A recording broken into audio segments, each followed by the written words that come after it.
Israël, Adonai Eloheinu, Adonai Echad. Shema Israël, Adonai Eloheinu, Adonai Echad. Shema Israël, Adonai Eloheinu, Adonai Echad. Shema Israël, Adonai Eloheinu, Adonai Echad. Écoute Israël, le Seigneur est notre Dieu, le Seigneur est un. Écoute Israël, le Seigneur est notre Dieu, le Seigneur est un. Écoute Israël, le Seigneur est notre Dieu, le Seigneur est un. Écoute Israël, le Seigneur est notre Dieu, le Seigneur est un. Shema Israël, Adonai Eloheinu, Adonai Echad. Shema Israël, Adonai Eloheinu, Adonai Echad. Shema Israël, Adonai Eloheinu, Adonai Echad. Shema Israël, Adonai Eloheinu, Adonai Echad. Comment gérer les conflits? Vous savez, ça fait 2 ans qu'on a vécu des temps difficiles. 2 ans, on a eu du mal à se réunir déjà. Mais on a aussi été très isolés chez soi, beaucoup.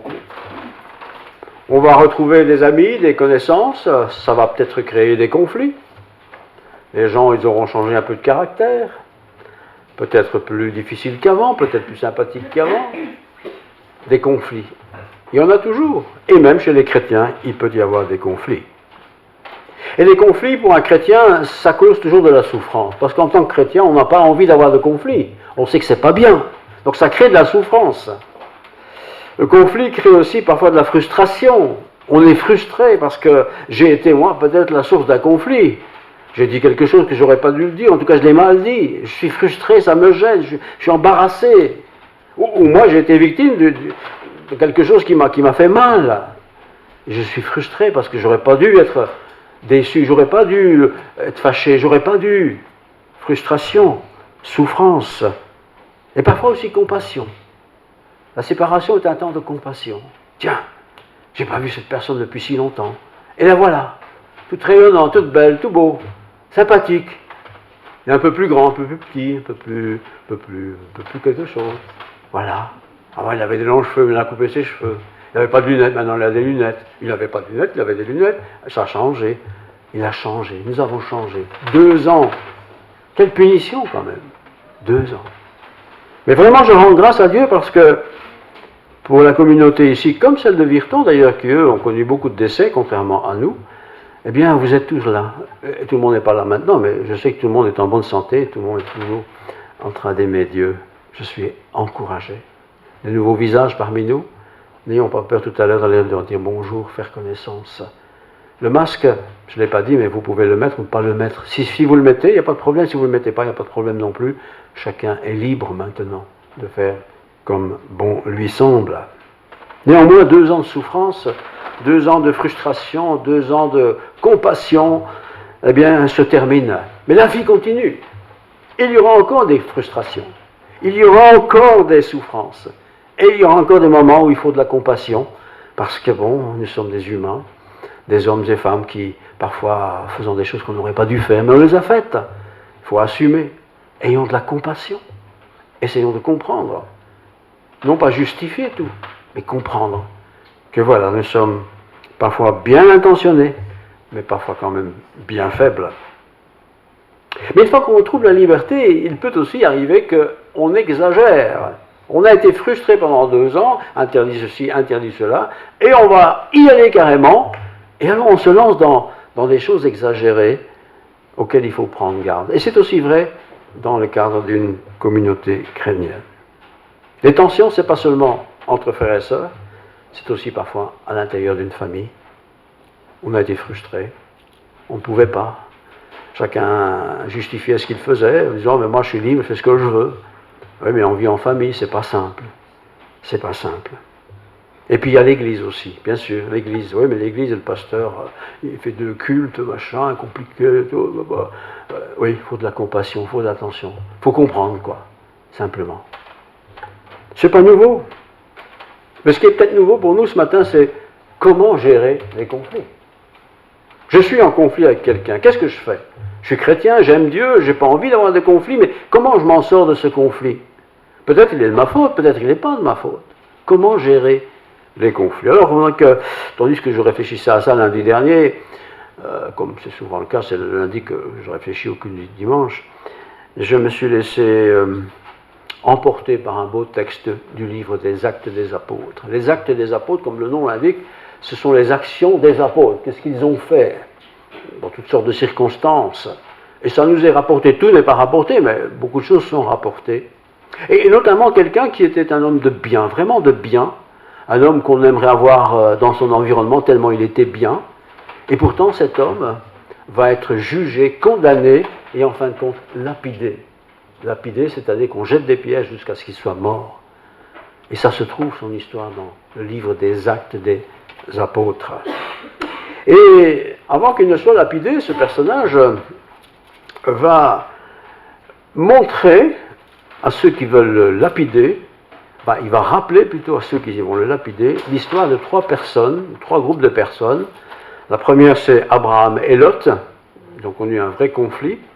La deuxième personne, c'est Joseph et ses frères, ils ont eu un vrai problème dans la famille. Et puis, plus généralement, la même personne qui va être lapidée va parler de l'attitude que doivent avoir les chrétiens les uns envers les autres. C'est des situations qui, on peut les avoir vécues un peu pendant les 2 ans qui viennent de se passer. Peut-être elle va se passer seulement demain, mais c'est des choses qui arrivent. Et c'est pas parce qu'elles arrivent qu'on n'est plus chrétien, ou que l'autre n'est plus chrétien, ou que c'est pas chrétien. Ça arrive parce que nous sommes des humains. Voilà. Si vous avez votre Bible avec vous, c'est une bonne chose, hein, comme ça vous pouvez suivre. Je vous invite à l'ouvrir dans le livre des Actes et des Apôtres. Vous avez les 4 évangiles, et puis vous avez le livre des Actes qu'on appelle des Apôtres. Et puis il y a les Épîtres, pour terminer enfin avec l'Apocalypse. Alors, Actes chapitre 6, versets 9 à 15. Tout le monde peut comprendre cette histoire, vous allez voir. Même les enfants peuvent très bien la comprendre. Nous sommes à Jérusalem, dans notre histoire. Nous sommes au temple de Jérusalem. Et des temples, il n'y en avait pas dans tous les coins de rue. C'était le temple. C'était le temple. Tout le monde y allait au moins une fois par an. Et dans ce temple, il y avait des tas de spécialistes, des vraies autorités, des gens qui avaient de l'autorité. Et quand il y avait un conflit, c'est eux qui tranchaient, c'était un peu juge. Donc, nous sommes là. Donc, acte 6, verset 9. Quelques membres de la synagogue, alors ce n'est pas la synagogue locale, quelque part dans un petit village, c'est la synagogue de Jérusalem, c'est là que ça se passe. Donc, quelques membres de la synagogue, dite des affranchis, en plus, cette synagogue, il y en avait quand même beaucoup, mais celle-là en particulier, parle de cette synagogue des affranchis, de ceux qui sont libérés de toute contrainte religieuse. Vous savez, il n'y a rien de nouveau sous le soleil, des protestants, il y en a de toutes les sortes, des juifs, il y en a aussi de toutes les sortes. Et l'histoire se passe dans la synagogue dite des affranchis, ceux qui sont libres de toutes sortes de théologie juive. Donc, quelques membres de la synagogue des affranchis, de celle des Cyrénéens, c'est en particulier des gens de Cyrénée, et de celle d'Alexandrie, avec des juifs de Cilicie et d'Asie, se mirent à discuter avec lui. Lui, c'est Étienne.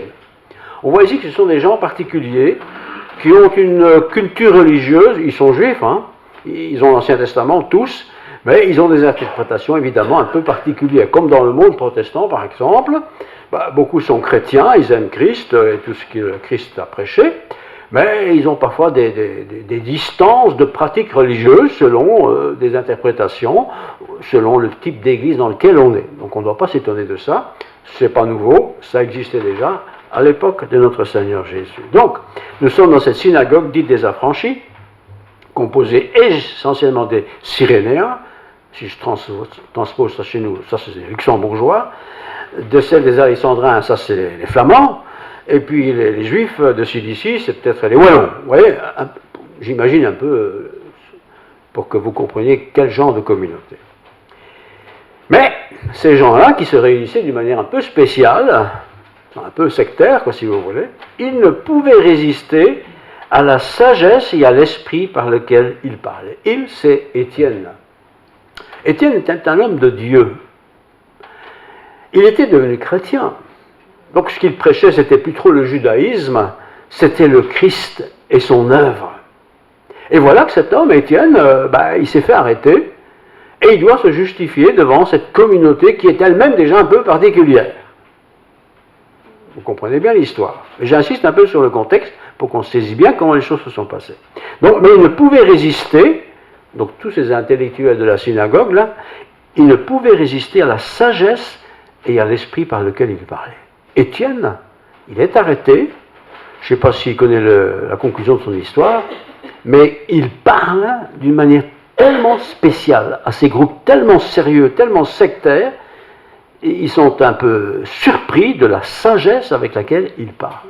Et sachez-le bien, mes frères et sœurs, quand nous parlons avec l'Esprit de Dieu, de notre foi, de la parole de Dieu, je ne parle pas du métier qu'on fait, mais de notre foi, de la parole de Dieu, ceux qui nous écoutent sont bien souvent interloqués en disant, mais d'où vient cette sagesse qu'il a? C'est pas qu'il connaît la Bible par cœur, mais l'application, l'explication qu'il donne sur les choses qui sont posées. Voilà. Donc ils sont impressionnés. Verset 11, ils sont tellement impressionnés qu'ils se rendent compte que le procès est déjà conclu si ça se termine comme ça. Donc que font-ils? Ils soudoyèrent des hommes. Soudoyer, c'est des pots de vin, ça. Vous savez, un petit pot de vin pour que tu dises ceci et cela. Hein. Ils soudoyèrent des hommes qui dirent, nous avons entendu proférer des paroles blasphématoires contre Moïse et contre Dieu. Ah, le beau discours. Pour un juif, parler contre Moïse, ou parler contre Dieu, ou contre Abraham, c'est inacceptable. C'est inacceptable. Et ceux qui sont méchants, négatifs, qui critiquent, leur compte est bon, hein, c'est la lapidation. Mais bien sûr, il faut quand même des témoins, qui ont un peu de justice. Il y a des témoins authentiques et puis il y a des témoins fabriqués. Et nous savons tous comment ça fonctionne quand on fabrique un témoin. On lui donne une bonne paye, un bon petit magot d'argent, et il vous racontera tout ce que vous voulez entendre. Il s'en fiche complètement. C'est pas nouveau, et c'est pas nouveau dans notre histoire. Alors ces gens qui étaient soudoyés, verset 12, ils émurent le peuple, les anciens et les scribes. Ça fait beaucoup de monde, hein. Et se jetant sur lui, ils le saisirent et l'emmenèrent au Sanhédrin. Étienne, il était seul, mais il était suspect. Et il était déjà dans l'esprit des autorités condamnées. Son compte est bon. Mais quand même, il voulait avoir un semblant de justice, un semblant de débat sur le cas.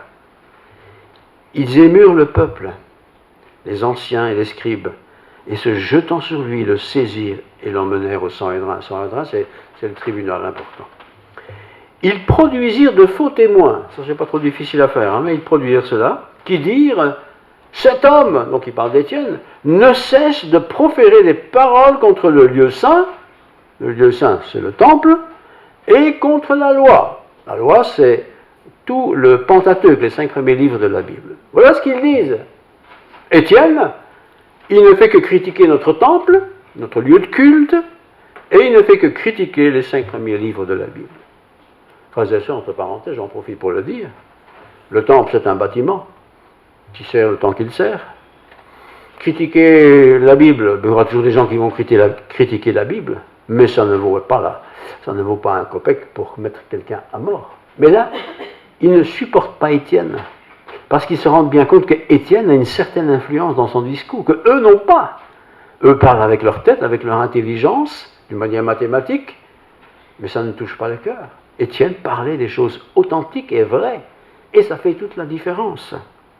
Car nous l'avons entendu dire, verset 14, car nous avons entendu dire que ce Jésus de Nazareth, voilà le problème, ce Jésus de Nazareth, on sait qui il est, hein, celui qui vient du Nord, là, détruira ce lieu et changera les coutumes que Moïse nous a données. Comment ils ont interprété là? On l'a entendu dire, on nous a dit que, vous savez, faire attention. Quand on critique une église ou quand on critique un chrétien ou quelque chose comme ça, on a entendu dire, il a dit que, faire très attention, parce que cela est souvent source de conflits. 2 années de difficultés qui ont créé forcément des conflits à droite et à gauche. Mais très souvent, ces conflits sont basés, construits sur des faussetés, pas tout à fait faux, mais pas tout à fait vrais non plus. Vous voyez? Alors je termine la lecture. Tous ceux qui siégeaient au Sanhédrin, ça fait quand même du monde, ayant fixé les regards sur Étienne, paf, coupable, son visage leur parut comme celui d'un ange. Quand on dit à son petit bébé, mon petit ange vient dans mes bras, c'est qu'on est en admiration devant ce petit bébé. C'est normal, c'est notre enfant. Mais là, Étienne avait un visage très particulier. Mettons-nous bien dans la place.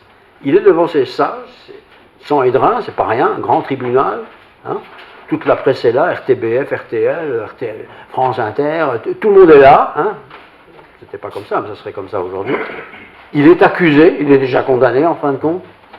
Et lui, je relis, son visage leur parut comme celui d'un ange. Je ne sais pas s'ils avaient déjà vu des anges, mais en tout cas, ça veut dire qu'il avait un visage très serein. Étienne sait que son compte est bon, mais il a un visage très serein. Pourquoi? Parce que ce qui l'anime, c'est l'amour de Dieu. Alors on revient à notre sujet, les conflits. Des conflits, il y en a dans les couples, je le dis, je le répète, ça arrive, on doit accepter que ça arrive. Ça arrive aussi dans les familles, ça arrive dans les églises, qu'il y ait des conflits. Il ne faut pas se heurter avec ça, on dit, oh, quelqu'un qui ne se parle plus, mauvaise église, voilà. Ça arrive. Et chacun qui explique son histoire aura évidemment son interprétation, son avis sur la situation. Ouais, je sais peut-être un peu moi, mais enfin c'est quand même lui ou elle, voilà, c'est toujours un peu l'autre. Et si on ne reconnaît pas qu'on est en partie coupable, ben peut-être on n'arrivera jamais à s'arranger. Mais quand on se trouve devant un juge, c'est une autre paire de manches. Parce que le juge est supposé être neutre. Il est supposé d'écouter les parties, les unes après les autres. Il est supposé de prendre des témoins qui peuvent authentifier l'affaire ou dire autre chose. Vous voyez, difficile. D'ailleurs, la Bible dit aussi, si quelqu'un a un conflit, et Paul dira, c'est déjà pas bien d'en avoir, mais si on a un, prends avec toi un témoin. Un témoin. Un témoin, c'est quelqu'un qui peut témoigner, qui peut authentifier. Si ça ne va pas, prends un deuxième témoin. Si ça vraiment ça ne va pas, tu le dis à toute l'Église, pour que l'affaire se règle devant toute l'Église. C'est drôle, ça. Mais certains ne règlent jamais leurs affaires. Alors qu'est-ce qu'on fait? On veut garder la tête haute. Bon, on change d'église. Et puis on change d'église, l'autre église là-bas. On pense que c'est mieux. Et puis on arrive là-bas, ben, on a la même chose. On va là-bas, c'est la même chose. Parce que nous sommes des humains. Des humains qui ont souvent du mal à reconnaître qu'on a peut-être été le responsable principal, même si ce qu'on a fait, ou ce dont on nous accuse, n'est pas criminel, n'est pas si grave que ça, mais voilà. Nous sommes un peu parfois tiesteux, hein. Et comme on est têtu, ben, on ne veut pas admettre que j'ai eu tort. Mais revenons à notre histoire. Alors, quelle a été la défense d'Étienne? Il n'a pas dit, moi je veux les meilleurs avocats du pays, je veux tel et un tel parce que lui c'est un bon, il est très diplômé, il est très doué. Rien de tout ça. Il va prendre, lui, des exemples qui se trouvent dans cette fameuse Bible dont il m'accuse de rejeter un peu le centre de l'activité. 3 cas, 3 personnes, 3 groupes. D'abord, Abraham et Lot. Qu'est-ce qui s'est passé avec Abraham et Lot? Qu'est-ce qui s'est passé avec Joseph et ses frères? Et qu'est-ce qui s'est passé plus tard dans les procès entre chrétiens, donc à l'époque d'Étienne? 3 exemples que je vais reprendre et qui peuvent aussi nous aider, nous-mêmes, dans le cas prochain, ou jamais, je ne sais pas, où il y a un conflit. En tout cas, la méthodologie est intéressante, et c'est celle-là que je voudrais que vous gardiez à l'esprit. Alors, quelques membres de la synagogue des affranchis, ils se mettent à parler, et puis, verset 15, tous ceux qui siégeaient au Sanhédrin avaient les yeux fixés, les regards fixés sur Étienne, et son visage leur parut comme celui d'un ange. Imaginons que ça c'est la synagogue en question, on n'est pas assis comme ça, dans une synagogue on est tous face à face, hein, c'est un peu comme ça que ça fonctionne, et Étienne est au milieu, hein, en face du grand prêtre, voilà, et il est déjà condamné en fait. On va faire un petit semblant de démocratie, hein. Il est déjà condamné. Mais il a quand même droit à une défense. Et il aurait pu se défendre en disant, mais vous savez, vous m'avez dit que j'étais là, ou que j'ai dit ça, mais tout ça n'est pas vrai. Bah, vous dites tout ça, mais ça ne sert à rien, personne ne vous écoute de toute façon. Et lui, il est très sage. Il est très sage parce qu'il est rempli du Saint-Esprit. Et il va prendre des exemples des patriarches, des gens qui sont morts depuis très longtemps, mais qui ont quand même le respect des gens religieux parmi les Juifs. Dans les synagogues, on respecte Abraham, on respecte Lot, on respecte Joseph. Et il prend même des cas concrets d'autres communautés vivant à l'époque de Étienne. Abraham et Lot. Qu'est-ce qu'il est dit dans le livre des Actes? C'est bizarre que tout ça nous est écrit dans le livre des Actes, entre parenthèses. Actes 7, 1 à 8. Le souverain sacrificateur dit, donc il dit à Étienne, chacun a fait son petit baratin là, les choses sont-elles ainsi? C'est vraiment comme ça que ça s'est passé? Étienne répondit. Qu'est-ce que nous aurions répondu? Étienne répond, hommes, frères et pères, écoutez le Dieu de gloire apparu à notre père Abraham. Il n'a pas dit ce qui a été dit est vrai, n'est pas tout à fait vrai, ou c'est vraiment vrai. Il n'a pas commencé à apprécier les commentaires des uns et des autres. Il est allé au sein de l'Écriture, qui en aucune façon ne pouvait être renié par personne, parce que ce sont des Juifs pratiquants. Et il parle d'Abraham. Abraham, c'est pas n'importe qui. Hein. Hommes, frères et sœurs, écoutez, le Dieu de gloire apparut à notre père Abraham lorsqu'il était en Mésopotamie, et avant qu'il s'établisse à Charan, il lui dit, quitte ton pays et ta famille, et va dans le pays que je te montrerai. Il n'y a aucun juif qui va dire que ce n'est pas vrai, hein. Tout le monde croit ça évidemment. Il sortit alors du pays des Cadéens et s'établit à Charan. De là, après la mort de son père, Dieu le fit passer dans ce pays que vous habitez maintenant. Donc le procès avait lieu en Israël, c'est une conséquence de ce qui s'est passé autrefois avec le patriarche Abraham. Quelle référence!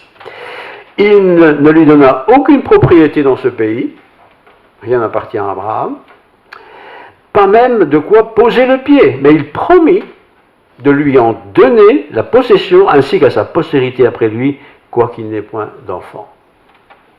Donc il est en train de plaider un peu sa cause. Voilà ce qu'il dit.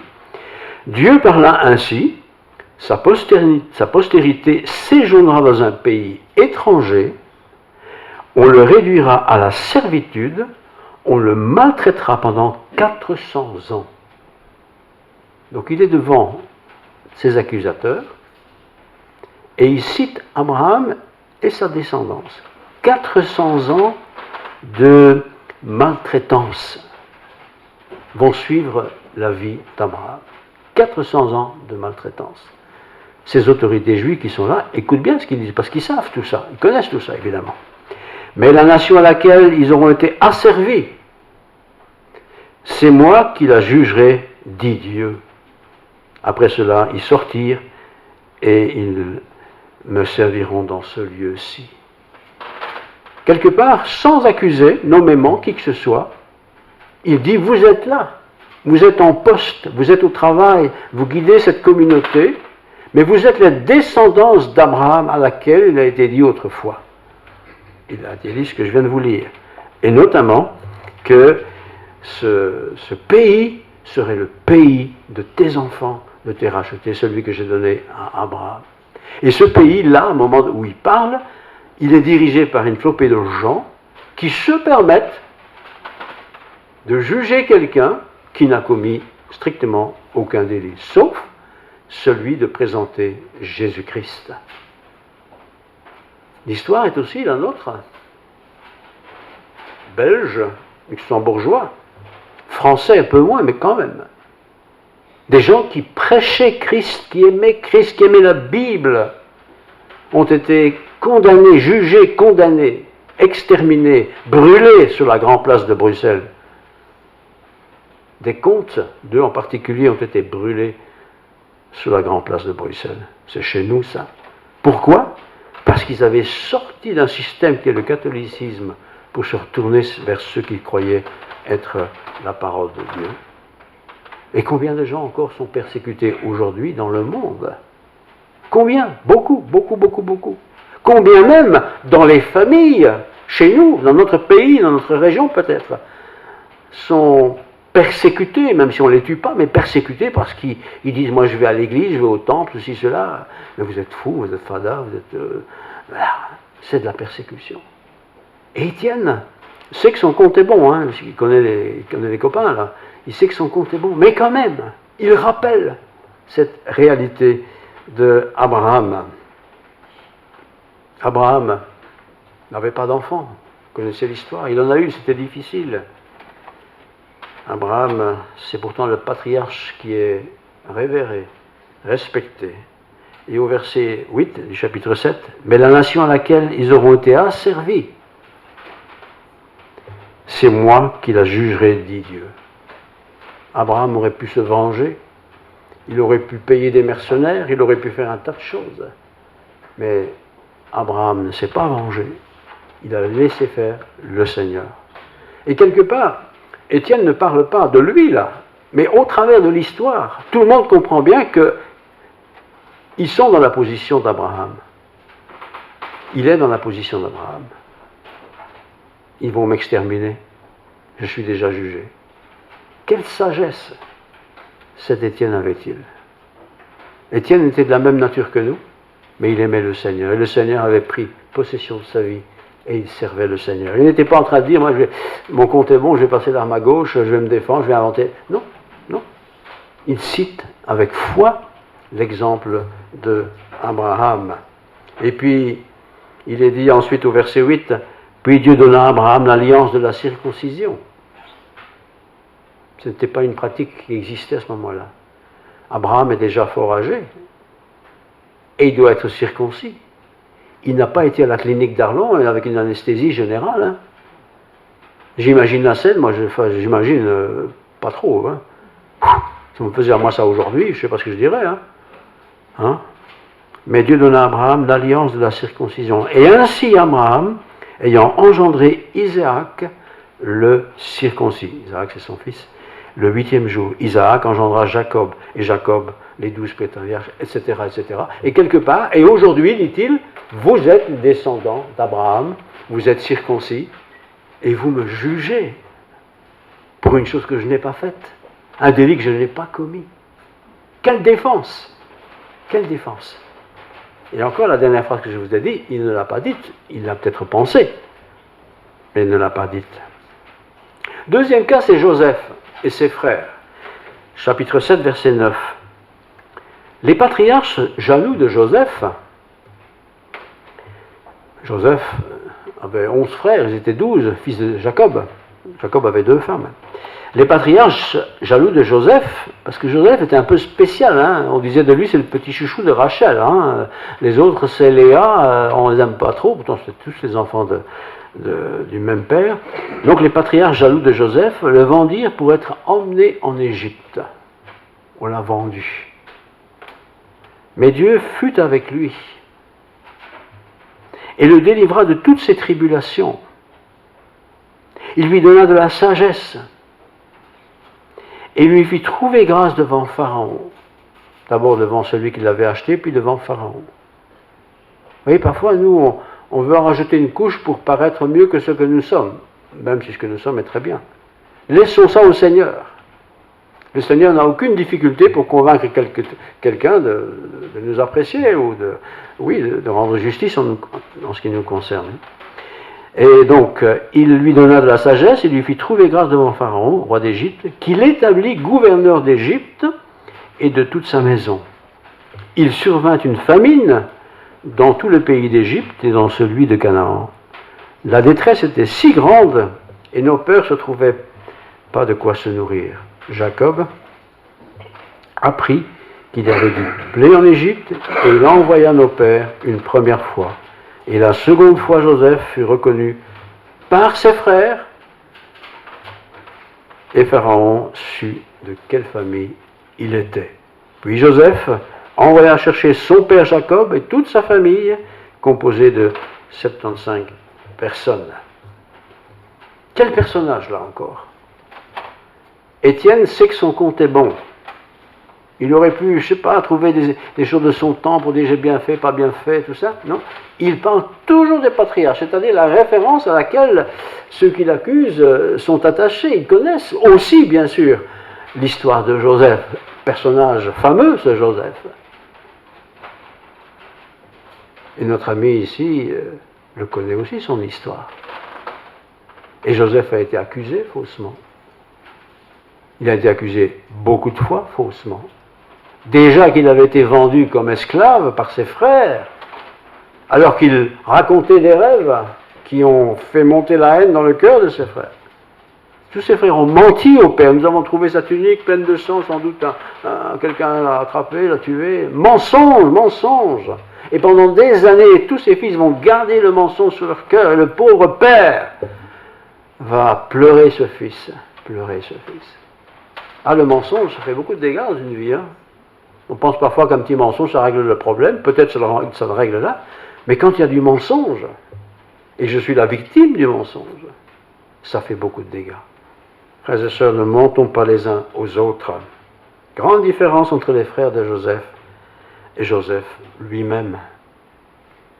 Joseph, c'était sûr que c'était le fils de Rachel. Les autres frères étaient fils de Léa, demi-frères en quelque sorte. Oui, mais ils avaient le même père, Jacob. Et il les aimait tous. C'est vrai qu'il avait un petit faible pour Joseph, parce qu'il était le fils de la femme qu'il préférait. C'est pour ça, entre parenthèses, ayez une femme, et c'est bien. Deux, ça devient compliqué. Parenthèse, hein. Ou deux hommes, quoi. Non. Voilà.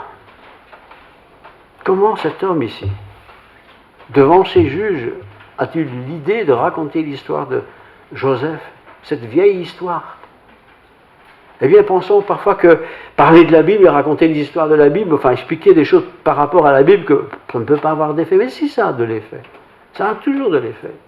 Parce que si on a foi dans ces choses, si on croit que ces choses sont vraies, on les partage. Lui, il sait que son compte est bon, hein, il n'est pas là pour faire joli, il va être lapidé, ça c'est sûr. Il va être lapidé, c'est comme ça qu'on faisait, quoi. Et puis arrive une crise, une grosse famine, chapitre 7, verset 10. Mais Dieu est avec lui, et puis au verset 11, il survint une famine dans tout le pays d'Égypte. Le pauvre Joseph, il est en prison. Pas des prisons comme chez nous, hein, c'est terrible la prison, là. Il va même être utilisé pour expliquer des songes, parce qu'il paraît qu'il sait expliquer. Et deux qui avaient fait des songes, qui étaient au service du roi, ont été exaucés selon la parole de Moïse. Mais à peine sortis, ont déjà oublié Moïse. Mais Dieu n'oublie pas. Survint une famine dans tout le pays d'Égypte et dans celui de Canaan. La détresse était grande. Et nos pères ne trouvaient pas de quoi se nourrir. Jacob apprit qu'il y avait du blé en Égypte. Et il envoya nos pères une première fois. Et une seconde fois. Joseph fut reconnu par ses frères. Bon, vous connaissez bien l'histoire, hein? Et Pharaon sut de quelle famille il était. Pharaon le connaissait, mais il le connaissait comme le fils de sa fille. C'est un peu compliqué là-bas, les filles et les enfants, hein? Mais il en savait quand même quelque chose. Puis Joseph envoya chercher son père Jacob et toute sa famille composée de 75 personnes. Jacob descendit en Égypte où il mourut ainsi que nos pères. Et voilà l'histoire encore qu'il prend comme moyen de défense devant ces magistrats à l'époque où Étienne vivait, ces autorités religieuses. Joseph, retrouvé sur un petit panier, dans un petit panier, recueilli par une des princesses de Pharaon, élevé à la cour de Pharaon, grandi. Entre-temps, il a été vendu par ses frères et tout ça, vous connaissez l'histoire. Et puis il va devenir qui il est. le sauveur de ce pays. Et il n'est pas en train de dire « je suis le sauveur du pays », mais il raconte cette histoire. En priant certainement, et il priait puisqu'il avait l'Esprit de Dieu, en priant que Dieu touche le cœur de ceux qui l'accusent. Hein. Il n'est pas en train de dire coupable, coupable, coupable. Mais il raconte ces histoires pour qu'ils soient interpellés, ceux qui l'accusent faussement, quoi. Rappelez-vous ces histoires, qu'ils connaissent bien d'ailleurs. Ce sont des enseignants, ce sont des gens du temple, des prêtres. Voilà. Famine. Jacob cherche de la nourriture, verset 12. Jacob apprit qu'il y avait du blé en Égypte et il envoya nos pères une première fois. Verset 13. Et la seconde fois, Joseph fut reconnu par ses frères. Et Pharaon sut de quelle famille il était. Pharaon sut de quelle famille il était. Abraham, ce monsieur là-bas, ses enfants, Isaac, Jacob, tous les autres. Il avait entendu leur histoire. Il est interpellé par ce qu'il raconte. Pharaon sait d'où il est et il connaît sa situation. Et puis, plus tragiquement encore, parce que ça c'est de l'histoire, c'est le procès entre chrétiens. Donc, c'est à l'époque d'Étienne, et au verset 54-56. 6-54. En entendant ces paroles, donc tous ces intellectuels là, entendent les paroles de celui qui va mourir, là, quelque part, Étienne, en entendant ces paroles, ils étaient furieux dans leur cœur et ils grinçaient des dents contre lui. Ils se rendent compte parce qu'il est en train de raconter les injustices d'autrefois pour nous les approprier ou nous les donner en accusation. Ce n'était pas le but. Le but c'était de dire qu'il faut être juste. Mais ces autorités, au lieu de se remettre en question, ils se disent oui, on est en train de juger quelqu'un qui n'a rien fait en fin de compte. Voilà. Mais Étienne, et c'est là la clé de notre histoire, rempli d'Esprit Saint, et fixant le regard vers le ciel, pas sur les gens, les juges, non, il regarde le ciel. Il vit la gloire de Dieu et Jésus debout à la gloire de Dieu. Voilà ce qui nous est rapporté concernant Étienne. Mettons-nous un instant à la place d'Étienne devant des juges qui vont nous condamner. Pendu, couper la tête, quoi que ce soit le moyen d'ailleurs. Il voit, Dieu lui a permis de voir la gloire de Dieu. C'est l'encouragement que Dieu envoie, ce fidèle serviteur. Dieu nous encourage, frères et sœurs, toujours. Et il dit, en plus, il le dit, nouvelle chance pour ces gens de changer d'attitude. Il dit, donc il regarde le ciel, je vois les cieux ouverts et le Fils de l'homme debout à la droite de Dieu. Il y avait deux possibilités. Ou il se frappe la poitrine et dit, qu'est-ce qu'on a fait, qu'est-ce qu'on va faire, quelle bêtise allons-nous faire en le mettant à mort, se repentir ou le condamner. Ils poussèrent alors de grands cris, en se bouchant les oreilles, et ils se précipitèrent tous ensemble sur lui, le traînèrent hors de la ville et le lapidèrent. Voilà ce qu'ont fait ces religieux.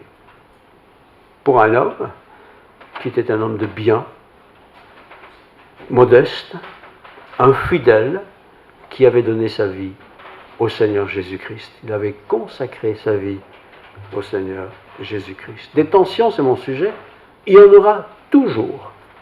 Mais si je veux à tout prix avoir raison, la tension peut durer tout le temps de ma vie. J'ai peut-être raison, mais ce n'est pas ça que je veux mettre en avant. Ce n'est pas ça qu'il a mis en avant. Il a rappelé les histoires d'autrefois, de ces patriarches reconnus et reconnus par toutes ces autorités qui le jugeaient, Abraham et d'autres. Oui, il a raconté cela. Ils auraient pu se frapper la poitrine en se disant, mais oui, on allait juger un innocent ici. Non. La haine a continué à s'agrandir. Mais lui déjà, il voyait le ciel ouvert. Et cette parole qui nous a été rapportée est quand même extraordinaire. Hein. Ils poussèrent là. Les ennemis déposèrent leurs vêtements au pied d'un jeune homme. Ah oui, ça je reviens après. Et il vit, voici les cieux ouverts et le Fils de l'homme debout à la droite de Dieu.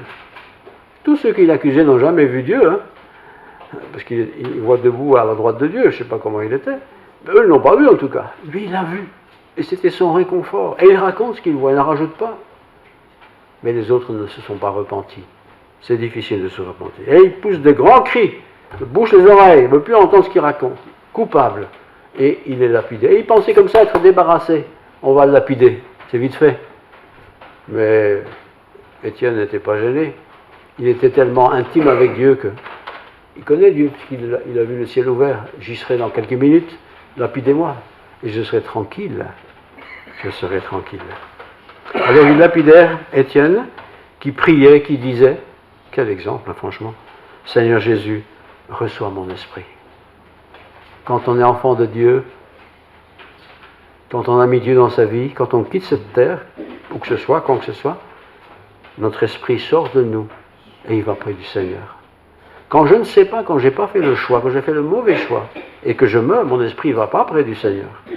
Les gens autour de moi peuvent dire, il est au paradis, attention quand on dit ça, c'est peut-être pas vrai. C'est peut-être pas vrai. Et puis, je termine la lecture, verset 60, puis s'étant mis à genoux, le pauvre, il s'écria d'une voix forte, donc il a été lapidé, hein, il y a beaucoup de pierres, hein, on tombait partout. Il s'écria d'une voix forte, ça résonnait sûrement, Seigneur, ne leur impute pas ce péché. Et après ces paroles, il s'endormit. Il n'a pas vociféré, il n'a pas dit vous irez tous en enfer, tout ce qu'on peut dire de méchant, non. Non, ne leur impute pas ce péché. Il connaît tellement bien son Seigneur, qui est un Seigneur de grâce. Et il s'endort, l'esprit est enlevé, il s'endort, la mort est violente, et pourtant, il meurt dans la sérénité, dans le calme, dans la confiance. Quel témoignage! Alors, tout ceci pour vous, ça ce sont des exemples qui sont écrits ici concernant Étienne, mais aussi pour dire que voilà, nous allons reprendre nos activités, nos habitudes, nos ceci et cela, et on va peut-être se retrouver dans des tensions, quoi. Des tensions qui ont été commencées peut-être pendant le temps de la pandémie, et puis on pense que ça va s'arrêter, puis ça reprend, et on va vouloir se justifier, j'ai raison, t'as tort, etc. Ne soyons pas comme ça. N'essayons pas à tout prix d'avoir raison. Peut-être nous avons raison, peut-être nous n'avons pas raison. Mais puissions-nous glorifier le Seigneur. Et si le Seigneur a changé mon cœur, que je puisse avoir une attitude de cœur changé dans mes réactions. Si avant je criais fort, criais plus fort que l'autre, calme-toi, baisse de 3 tons. Tu as peut-être raison, mais l'autre donne son avis. Calme-toi. Facile à dire, il faut le faire. Et on peut le faire si on a l'Esprit de Dieu en soi. Et comment a-t-on l'Esprit de Dieu en soi? En acceptant la parole de Dieu. En acceptant que le Christ est mort pour moi, en le recevant dans notre vie. Accusé, ben je serai peut-être de temps en temps, c'est possible. Pas grave, je ne me fâche pas pour ça. Un jour clair, et tu verras clair. En attendant, nous sommes invités à vivre dans la paix, et non seulement à vivre dans la paix, mais j'ai prêché à ça quelques semaines, à être des producteurs de paix. Soyez des fabricants de paix, et pas des fabricants de guerre. Ces autorités religieuses ont sûrement entendu ce que Étienne a dit. Ça nous est rapporté, donc ça c'est quand même partagé, communiqué, transmis. Peut-être ils ont changé de vie, je ne sais pas, Dieu le sait.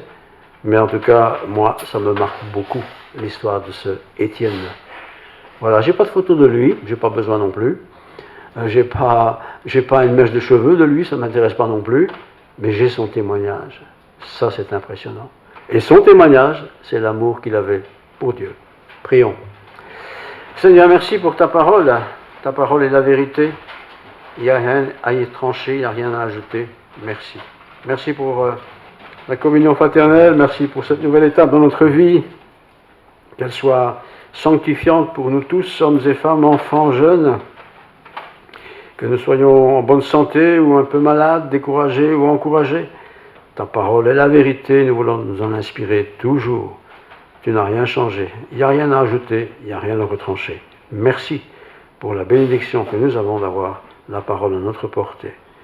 Je te prie pour l'assemblée, nous allons rentrer chez nous, garde-nous sur la route bien entendu, dans nos activités, les uns et les autres, mais aussi dans notre relation avec toi, que cette relation soit de plus en plus forte et solide. Bénis la jeunesse, bénis les enfants, bénis nos épouses, les mamans, les papas, les époux, chacun.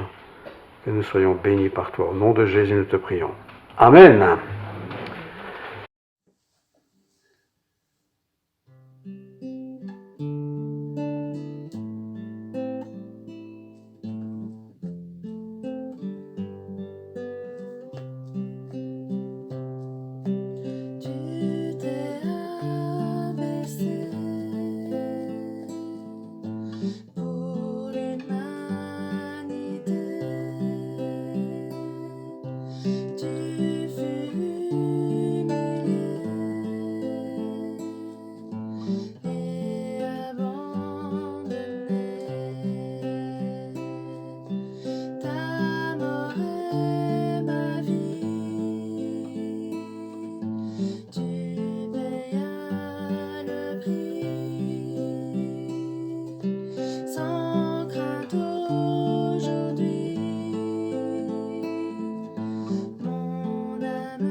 Dessus